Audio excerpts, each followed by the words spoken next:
amados hermanos, bienvenidos a su segunda clase de Escuela de Líderes en este camino de formación para ser futuros líderes de la obra del Señor. En esta oportunidad vamos a estar impartiendo la doctrina número 2 que lleva por título El único y verdadero Dios.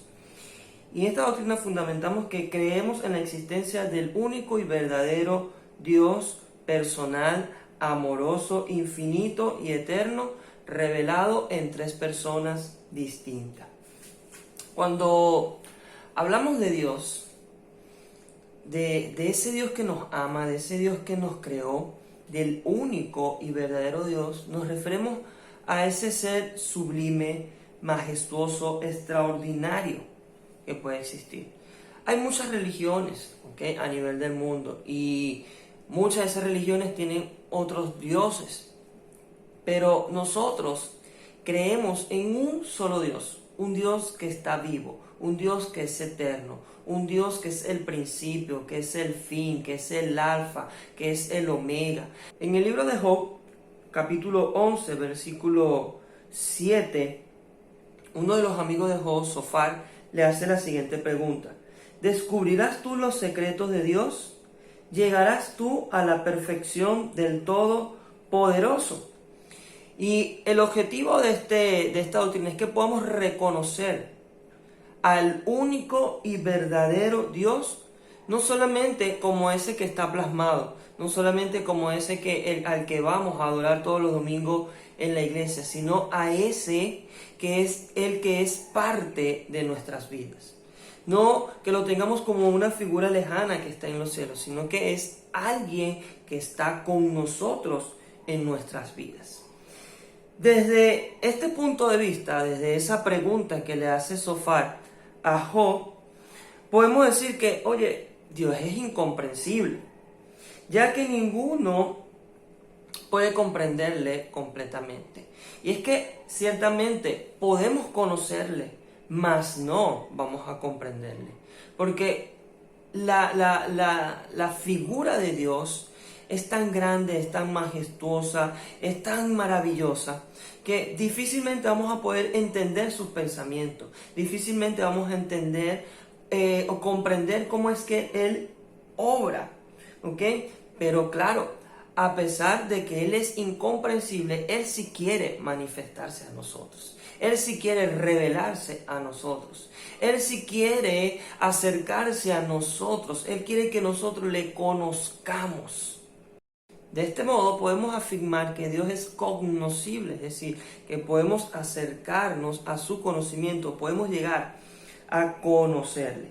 Y es que la única manera que podemos obtener la vida eterna es a través de el conocimiento que podemos tener de Él. Si no le conocemos, ¿cómo podemos amarle? Si no le conocemos, ¿cómo podemos honrarle? Si no le conocemos, ¿cómo podemos obedecerle? ¿A qué estaría obedeciéndole? Si no tengo bien claro a qué Dios estoy sirviendo, a qué Dios estoy honrando. De esta forma podemos afirmar que Dios es incomprensible, lo que representa su trascendencia, es decir, lo que Él puede llegar a ser y hasta dónde puede llegar. Pero es cognoscible, lo que representa su inmanencia, es decir, lo que es propio de Él, lo interno, lo que Él mismo ha hecho por sí mismo. La única manera que podemos conocer a Dios es a través de sus atributos. Y un atributo divino es aquella propiedad o característica innata de Dios, a través de la cual Dios se revela al hombre. Por medio de sus atributos, Dios revela su carácter a cada uno de nosotros. Entonces tenemos dos tipos de atributos incomunicables y los atributos comunicables. Dentro de los atributos incomunicables, que son aquellos esenciales de Dios, es decir, solamente les pertenece a Él. No hay más nadie en el mundo que tenga, en el universo, en todo la existencia del infinito, que posean estos atributos, que posean estas características. Entonces, el primer atributo incomunicable es aceidad, que consiste en su total y absoluta independencia, es decir, su capacidad para vivir por sí mismo. Nosotros por nosotros mismos no podemos vivir. Necesitamos de algún agente externo, el alimento, el agua, necesitamos del soplo de Dios para poder vivir, para poder existir. Las plantas, las aves también necesitan de algún agente externo. Dios por sí mismo no necesita de agentes externos para poder existir. Ahora, lo externo sí necesita de Dios para poder existir. Entonces esto quiere decir que Dios es absoluto.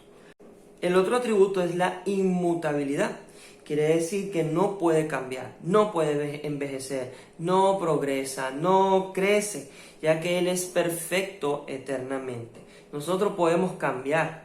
Hoy podemos estar con un ánimo, mañana con otro ánimo. Hoy podemos tomar una decisión, mañana otra decisión. No, Dios se mantiene firme. El mismo Dios que se le reveló a Moisés en la zarza, el mismo Dios que se le reveló a Abraham para llamarlo, el mismo Dios de Abraham, el mismo Dios de Isaac, el mismo Dios de Jacob, el mismo Dios de los tiempos de los profetas, de los libertadores, de los jueces, el mismo Dios que está hoy en nuestras vidas. Él no cambia, ¿ok? Entonces Dios es un Dios activo que ha tratado de formas distintas con los hombres a través de todas las épocas. Ciertamente Él ha obrado de diversas formas a través de toda la historia, ¿ok? Pero nada de eso, de la forma en cómo Él ha obrado, de la forma en cómo Él ha actuado, ha cambiado su carácter, su esencia. Lo que decimos de que Él es absoluto. La otra característica o el otro atributo es infinitud. Dios es un Dios infinito en el sentido que no tiene limitaciones. Podemos ver la infinitud de Dios desde diversos puntos de vista. Con respecto a sus cualidades, su infinitud es perfección. Él nunca va a dejar de ser perfecto. Él nunca va a dejar de ser Dios. Cielo, tierra, lo que vemos puede pasar, pero Dios sigue siendo Dios. Podemos honrar a Dios, estar en su presencia, ser fieles a Él, o podemos desecharlo y Él va a seguir siendo Dios. Todos los atributos de Dios son ilimitados en cuanto al aspecto cuantitativo y cualitativo, es decir, al aspecto de cantidad y de calidad. Con respecto al tiempo, su infinitud es eternidad. Él es eterno, nunca se acaba. Él es eterno en el sentido que no tiene ni principio ni fin y es totalmente trascendente en el tiempo. Para Dios el tiempo no tiene ningún tipo de afectación. Bien dice las Escrituras que para Él 1000 años es similar a un día, tal cual como lo dice el Salmo 94. Con respecto al espacio, su infinitud es la inmensidad. Dios es tan grande que difícilmente podemos medirlo. Él es inmenso en el sentido de que todo lo llena, llegando a ser omnipresente, ya que no existe lugar donde su presencia no puede llegar. Él no tiene limitaciones de espacio, pudiendo estar en todos los lugares al mismo tiempo. Otro atributo es la unidad.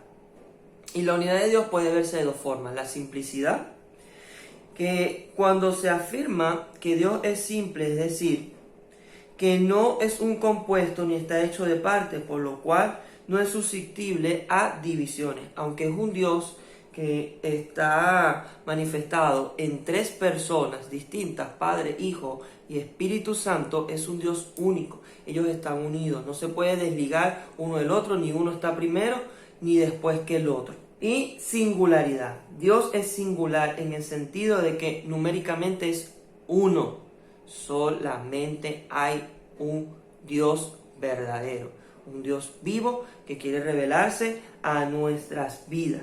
¿Okay? Él no comparte su naturaleza divina con nadie. Otras religiones, otras culturas podrán tener miles de dioses.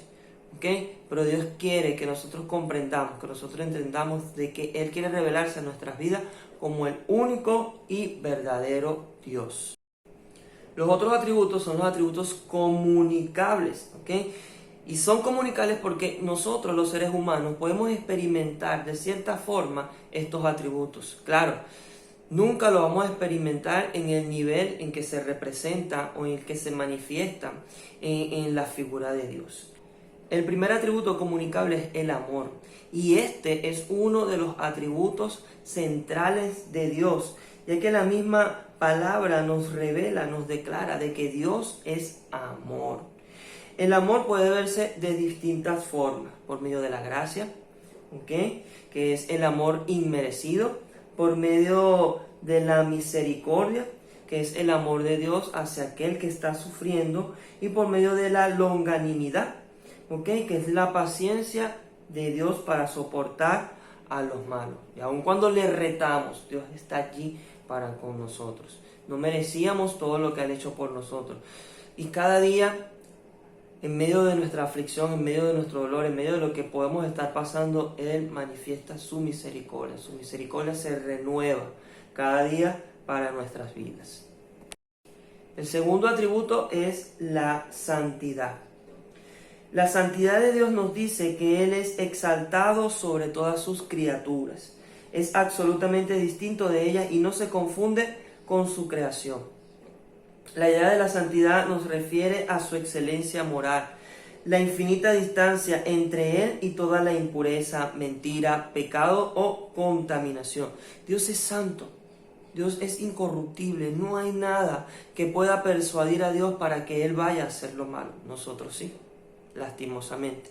Pero Él nos manifiesta esa santidad que es innata en Él, para que nosotros tomemos de ella y podamos imitar esa santidad, apartándonos del pecado, apartándonos de la contaminación, limpiando nuestra alma, limpiando nuestro espíritu, limpiando todo nuestro ser.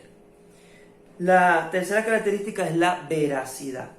La veracidad de Dios es aquella virtud por medio de la cual todas sus declaraciones son verdaderas. Él es veraz en su revelación.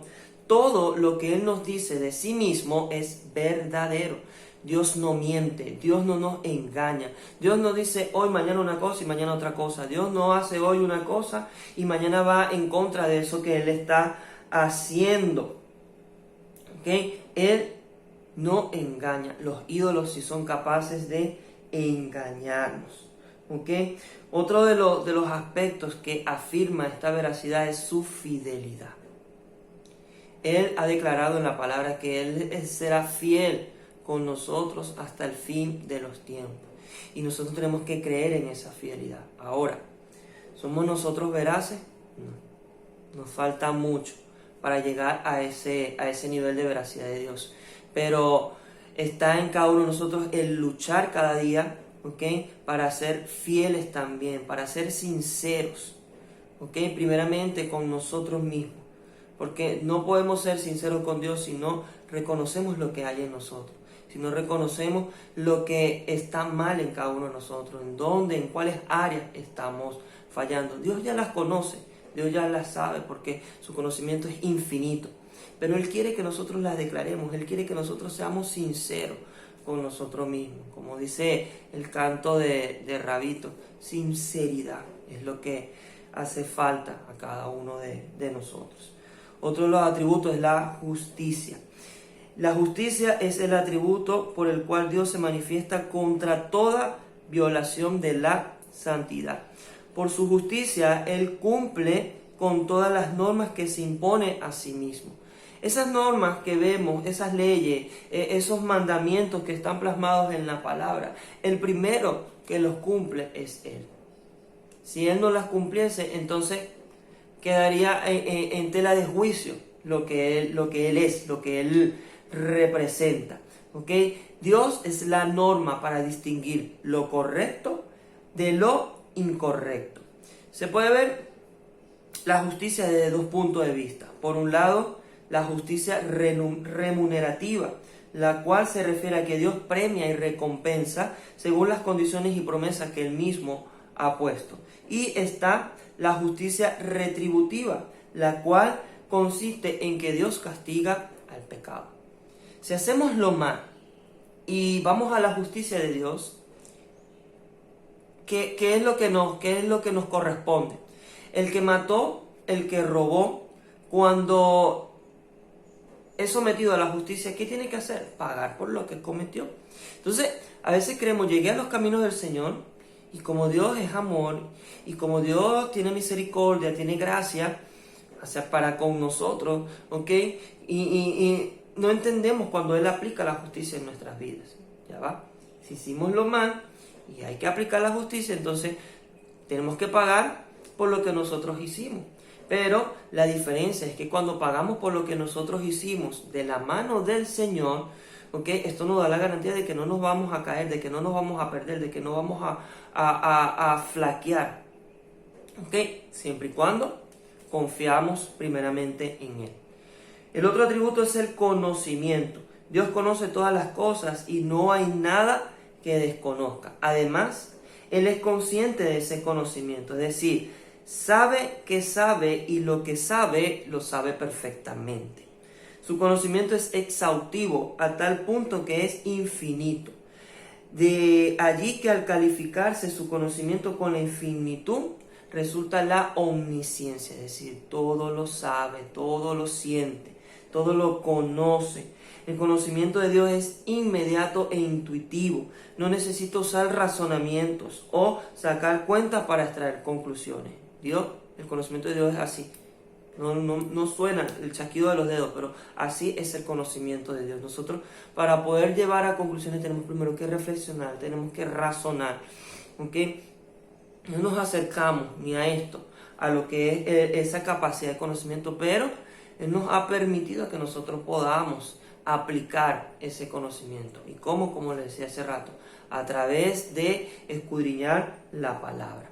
La sabiduría es el último atributo comunicable y es la forma correcta de aplicar el conocimiento. La Biblia declara de que Dios es sabio de tal forma que todas sus actuaciones son coherentes con los más altos niveles de exigencia. Dios no va a actuar de una forma contraria a lo que Él mismo ya ha establecido en su palabra. Nosotros sí lo hacemos. Conocemos, leemos la palabra y sin embargo actuamos, vamos en contra de ella. ¿Okay? Por eso es que el rey Salomón lo único que le pidió fue sabiduría, porque él sabía que con la sabiduría iba a poder aplicar correctamente el conocimiento de Dios. Y cuando aplicamos correctamente el conocimiento de Dios, ¿okay? Entonces todo eso nos lleva a lo que es la justicia, la veracidad, la santidad y el amor hacia Dios. La sabiduría de Dios se muestra en tres aspectos resaltantes de su obra: la creación, la redención y su providencia. Aunque Dios es un Dios único, aunque Dios es un Dios absoluto, Él se manifiesta con diversos nombres y lo hace para que nosotros los hombres podamos conocer su carácter. ¿Ok? Y a través del conocimiento de su carácter, Él quiere relacionarse con cada uno de nosotros. ¿Ok? Entonces, existen nombres hebreos y también existen nombres griegos. Entre los nombres hebreos tenemos Elohim, que es el primer nombre que aparece en la Biblia, la cual su raíz es Él, ¿ok? Que quiere decir Dios. Este nombre está en plural y quiere decir que Él es el supremo de todos, los supremos y el supremo en todo. El segundo nombre es Elión, que significa el Altísimo, que no hay nadie más grande que Él. El tercero es Adonai, que se traduce como el Señor. ¿Okay? Él manifiesta a través de este nombre el señorío absoluto de Dios. Otro nombre es El Shaddai, quiere decir que Él es el todopoderoso, el todo suficiente. Jehová es el nombre principal y especial de Dios, que significa yo soy el que soy. Quiere decir que Él existe por sí mismo, sin limitaciones ni dependencia de ningún tipo. Nos revela también su inmutabilidad. Otra forma de usar son Jave o Yahvé, ¿okay? Que quiere decir lo mismo. Pero Dios, a través del nombre de Jehová, el nombre de Yahvé, ¿okay? Él señala otros calificativos, ¿okay? Como Jehová Sabaoth, que quiere decir Jehová de los ejércitos, Jehová Rafa, que es Jehová nuestro sanador, Jehová tu sanador, Jehová Nisi, que Jehová es mi bandera. Jehová Shalom, que Jehová es paz. Jehová Ra, que Jehová es mi pastor. Jehová Siquenú, que Jehová es justicia nuestra. Jehová Jireh, que Jehová es nuestro proveedor, Jehová proveerá. Y Jehová Shama, es decir, que Jehová está allí. Otro de los nombres son los nombres griegos. ¿Okay? Ahí tenemos tres, que es Teo, que se traduce como Dios. Y es la combinación de de Elohim y de Elión. Está Teo Patorcráter, que significa todopoderoso y traduce el Shaddai. Y Curios, que significa Señor y traduce los nombres de Adonai y Jehová. Y ya para finalizar, hablemos de lo que es la doctrina de la Trinidad. La doctrina de la Trinidad es una de las más difíciles de explicar. No obstante, por la abundante prueba bíblica, sabemos que Dios es uno esencialmente, pero que existe en tres personas: el Padre, el Hijo y el Espíritu Santo. En la Biblia vemos muchas referencias que hablan de estas tres personas. ¿Okay? Por ejemplo, en el bautismo de Jesús, allí se encontraron las tres personas. Estaba el Hijo, el Padre hablando, bautizó, y luego el Espíritu Santo descendió en forma de paloma y se posó sobre la cabeza de Jesús. Cuando Cristo comenzó su ministerio y se presentó en la sinagoga y recitó la palabra de Dios, lo primero que dijo fue: el Espíritu del Señor está sobre mí, por cuanto me ha ungido para dar buenas nuevas a los pobres. Me ha enviado a sanar a los quebrantados de corazón, a pregonar libertad a los cautivos y vista a los ciegos, a poner en libertad a los oprimidos. Dice la palabra que luego cerró el rollo y dijo: hoy delante de ustedes se ha cumplido esta escritura. Eso lo podemos ver en el libro de Lucas capítulo 4 del versículo 16 al 21. Allí Cristo estaba haciendo referencia a la existencia de la doctrina de la Trinidad, de que hay un Dios Padre, un Dios Hijo y un Dios que es Espíritu. ¿Okay? Y pues de allí marca lo que es nuestra doctrina, lo que tenemos que hacer, nuestra tarea, la gran comisión, la bendición apostólica y el testimonio de Pedro, también hacen referencia a lo que es la existencia de esta Trinidad. Cuando Cristo nos encomendó la gran comisión, nos dijo: vayan y bautícenlos en el nombre del Padre, del Hijo y del Espíritu Santo. Es decir, hay tres personas de las cuales Dios se manifiesta. ¿Okay? Entonces, podemos decir que la doctrina de la Trinidad se resume en los siguientes postulados. Dios es uno esencialmente.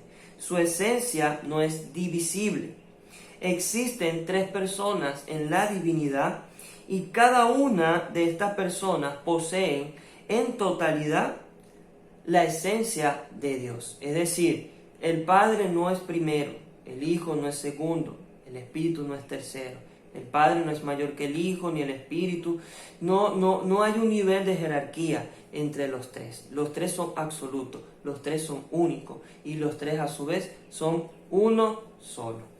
Que el Señor les bendiga. Esto fue toda la clase del día de hoy de la segunda doctrina, el único y verdadero Dios. Espero que sea de bendición para sus vidas. No olviden escudriñar, descargar el texto de esta segunda clase, y espero que sea de gran bendición para cada uno de ustedes. Hemos sido llamados para impactar, hemos sido llamados para toda buena obra. Y entramos en este proceso de formación, porque de lo que hoy tú estás recibiendo vas a dar el día de mañana. Que el Señor te bendiga, lo mejor está por venir.